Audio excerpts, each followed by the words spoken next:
Jim Acosta. Thank you, Mr. President. Americans may look at this decision that you're making today as a sneak preview of coming attractions, that the number of advisors that you're planning to send in may just be the beginning of a boots-on-the-ground scenario down the road.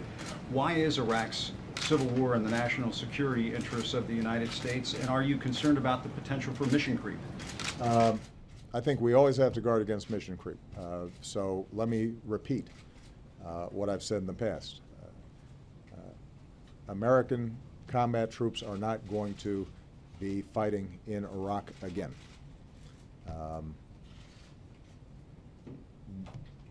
We do not have the ability to simply solve this problem by sending in tens of thousands of troops and committing the kinds of blood and treasure that has already been expended in Iraq. Ultimately, this is something that is going to have to be solved by the Iraqis.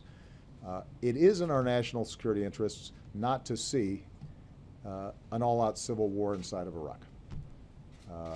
Not just for humanitarian reasons, but because that ultimately can be destabilizing throughout the region, and in addition to having strong allies there that we are committed to protecting, obviously issues like energy and global energy markets continues to be important.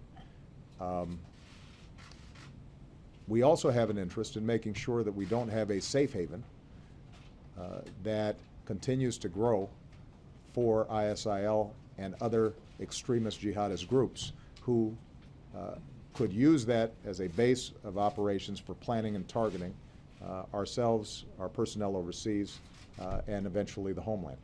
And if they accumulate more money, they accumulate more ammunition, more military capability, larger numbers, that poses great dangers not just to allies of our or an Assad regime that was non-responsive to a Sunni majority there, that has attracted more and more jihadists or would-be jihadists, some of them from Europe.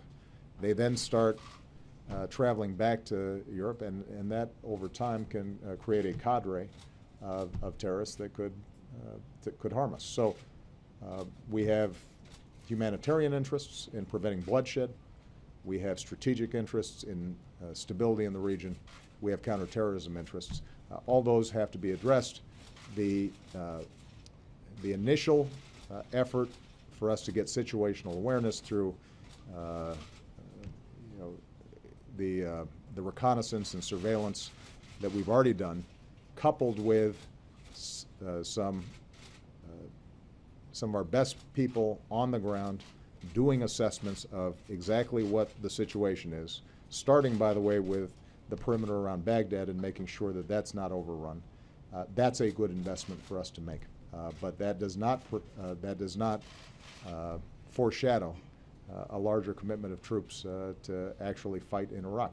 That would not be effective in meeting the core interests that we have. Just very quickly, do you wish you had left a residual force in Iraq? Any regrets about that decision in 2011?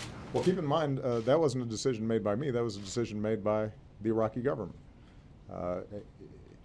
We offered a modest residual force to help continue to train and advise Iraqi security forces. We had a core requirement, which we require in any situation where we have U.S. troops overseas, and that is that they are provided immunity at the since they are being invited by the sovereign government there, so that if, for example, they end up acting in self-defense, if they are attacked and find themselves in a tough situation, that they're not somehow hauled before a foreign court. That's a core requirement that we have for U.S. troop presence anywhere. The Iraqi government and Prime Minister Maliki declined to provide us that immunity. And so